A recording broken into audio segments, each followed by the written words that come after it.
और बड़ी खबर, राहुल गांधी ने लोकसभा स्पीकर को चिट्ठी लिखी है और राहुल ने अपनी चिट्ठी में लोकसभा से उनके भाषण के अंश को रिकॉर्ड से हटाने का मुद्दा उठाया है।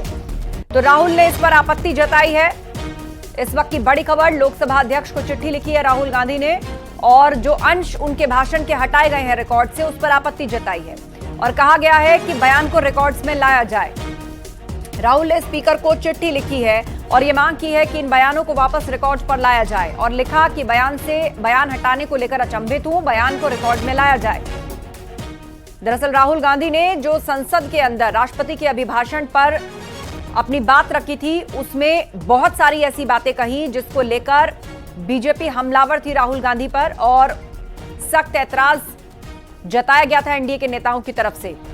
खास तौर पर हिंदू को लेकर या हिंदू समाज को लेकर जो बयान राहुल गांधी की तरफ से दिया गया, उसे लेकर बीजेपी आक्रामक रुख अपनाए थी, जिसके बाद कार्रवाई की गई और कुछ बयानों को राहुल गांधी के रिकॉर्ड से हटा लिया गया।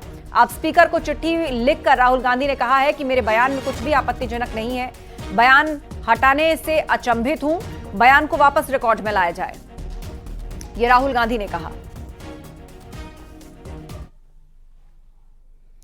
और इससे पहले राहुल गांधी ने अपने भाषण का कुछ हिस्सा हटाए जाने को लेकर पहली प्रतिक्रिया दी है। राहुल गांधी ने कहा कि सच्चाई को संसद के रिकॉर्ड से तो हटा सकते हैं, लेकिन हकीकत में सच्चाई को दबाया नहीं जा सकता। कल संसद में राहुल गांधी ने जो भाषण दिया था, उसके कई हिस्सों को संसद के रिकॉर्ड से हटाया गया है। स्पीकर से शिकायत के बाद कई हिस्सों को रिकॉर्ड से हटाने का फैसला हुआ। मोदी जी की दुनिया में सच्चाई एक्सपंज हो सकती है, मगर रियलिटी में सच्चाई एक्सपंज नहीं हो सकती है। जो मैंने कहा था, जो मैंने कहना था, मैंने कह दिया, वो सच्चाई है और एक्सपंज करें, जितना करना है करें, सच्चाई सच्चाई होती है। धन्यवाद। और सदन में दिए राहुल के बयान के कुछ हिस्से हटाए गए हैं। आप हिंदू हैं ही नहीं वाला हिस्सा हटा दिया गया है, जो राहुल गांधी ने प्रधानमंत्री को लेकर कहा था। बीजेपी के पास हिंदू धर्म का ठेका नहीं, इस बयान को भी रिकॉर्ड से हटाया गया है। इसके अलावा बीजेपी पर नफरत फैलाने वाला राहुल का बयान भी हटाया गया है। पीएम मोदी पर दिए नमस्ते वाले बयान को भी हटाया गया, जो राजनाथ सिंह को लेकर उन्होंने कहा था। हिंदू वाले बयान पर दिए कुछ हिस्से भी रिकॉर्ड से हटा दिए गए हैं।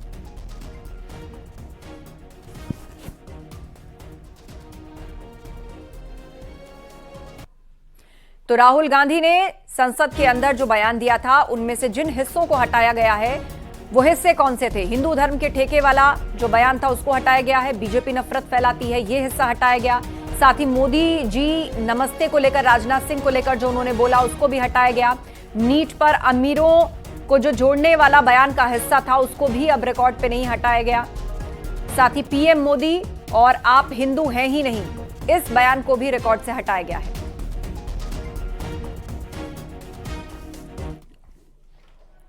और राहुल गांधी के बयान का अखिलेश यादव ने समर्थन किया है। अखिलेश यादव के राहुल गांधी के संसद में दिए गए बयान के बाद क्या कहा उन्होंने, वो भी आपको दिखाते हैं। इश्यूज खत्म नहीं हुए। अग्निवीर एज इट इज है, ओपीएस अभी एज इट इज है, किसान अभी भी एज इट इज है। तो सरकार नई जरूर है, लेकिन सब कुछ पुराना है। सब बीजेपी राहुल गांधी के बयान को हिंदू वर्सेस राहुल गांधी बना रही है, इसको लेकर ये कोई नहीं, ये बीजेपी की स्ट्रेटेजी है। केवल हम ही लोग नहीं, पूरा देश आहत होगा। नेता प्रतिपक्ष हैं, क्या लगता है कि वो सदन में एक नेता प्रतिपक्ष की तरह बोल रहे थे? लग रहा था सड़क पे बोल रहे हैं। आपको याद होगा, अटल बिहारी वाजपेयी जी भी नेता प्रतिपक्ष थे, सुषमा स्वराज जी थे। जब वो बोलते थे तो सत्ता पक्ष के लोग भी आते थे, मंत्री ट्रेजरी बेंचेस सुनने आते थे। आज जिस तरह की उन्होंने टीका टिप्पणी हिंदू धर्म पे कि हिंदू हिंसक है, मतलब सनातन पे जिस तरह के उन्होंने टिप्पणियां की, जिस तरह के अशोभनीय उन्होंने बोलने की एक जिस तरह से बिल्ट किया, तो मुझे लगता है कि एक तरह से उन्होंने शर्मसार किया। और इससे साफ है कि वो जब उन्होंने नेतृत्व किया, पहले पार्टी के अपने अध्यक्ष रहे। और राहुल गांधी के भाषण के कुछ हिस्से को लोकसभा के रिकॉर्ड से हटाने पर समाजवादी पार्टी ने नाराजगी जाहिर की है। सपा के सांसद सनातन पांडे ने कहा कि राहुल ने कुछ भी गलत नहीं कहा। अगर कार्रवाई में अनुचित किसी शब्द का प्रयोग किया गया हो तो कार्रवाई का अंश नहीं बनना चाहिए, लेकिन हमारे समझ से, हम पार्टी की बात नहीं कर रहा हूँ, जो मेरी राय है उसमें कुछ भी उन्होंने अनुचित कहने का काम नहीं किया है। उन्होंने भारतीय जनता पार्टी के हिंदुओं के लिए कहा कि जो भाजपा के, जो सामने हिंदू भाजपा के बैठे, यही पोर्शन हटाया गया है। हाँ, यही पोर्शन उठाया गया है कि ये सामने जो भाजपा के हिंदू बैठे हुए हैं हिंसक है, इसमें कोई दो राय नहीं है। और सहारनपुर के कांग्रेस सांसद इमरान मसूद ने राहुल के भाषण का हिस्सा हटाए जाने को गलत करार दिया है। पार्लियामेंट के अंदर से कोई संसदीय भाषा का इस्तेमाल हुआ हो या संसदीय शब्द हो तो उसको निकालने का प्रावधान है, लेकिन इस प्रकार से अगर कर रहे हैं तो, लेकिन पूरे देश ने देखा है, लाइव चल रहा था तो कहाँ से निकाल देंगे, अब तो लाइव चल गया, लोगों ने देख लिया। लेकिन संसदीय प्रक्रिया है, इन्होंने हटा दिया, एक्सपंज कर दिया है, बाकायदा वो मार्क करके है, तो इस कार्रवाई को क्या आप सही मानते हैं?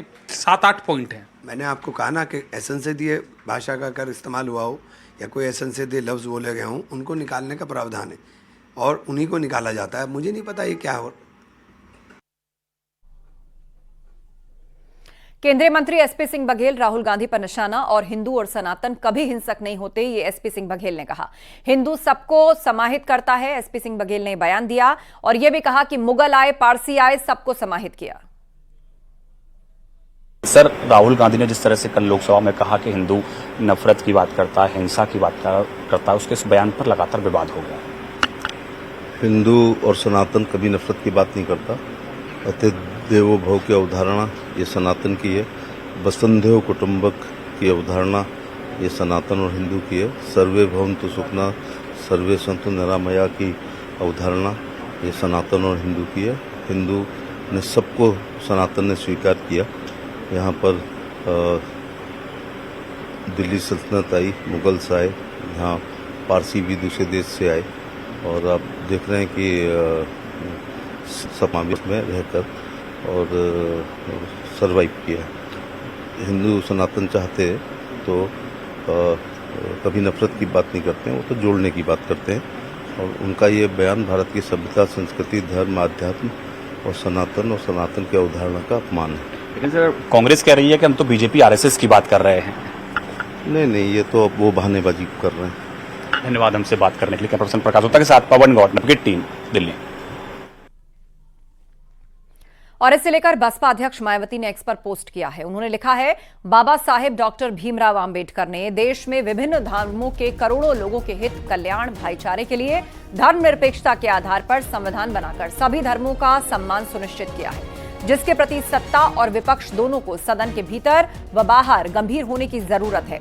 बसपा अध्यक्ष ने एक्स पर पोस्ट किया कि कल संसद में राष्ट्रपति के अभिभाषण पर धन्यवाद प्रस्ताव के दौरान नेता प्रतिपक्ष ने हिंदू और हिंदुत्व को लेकर जो कुछ भी कहा, उसका भाजपा, एनडीए या फिर राजनीतिक फायदा उठाने में लग गई लगती है।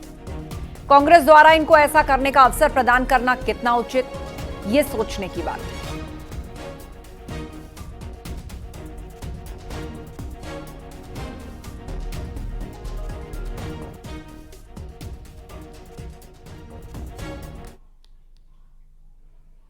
और आज सदन की कार्यवाही में अखिलेश यादव ने सरकार पर ताबड़तोड़ निशाना साधा। अयोध्या, अग्निवीर और ईवीएम जैसे मुद्दों के जरिए सरकार पर उन्होंने हमला बोला।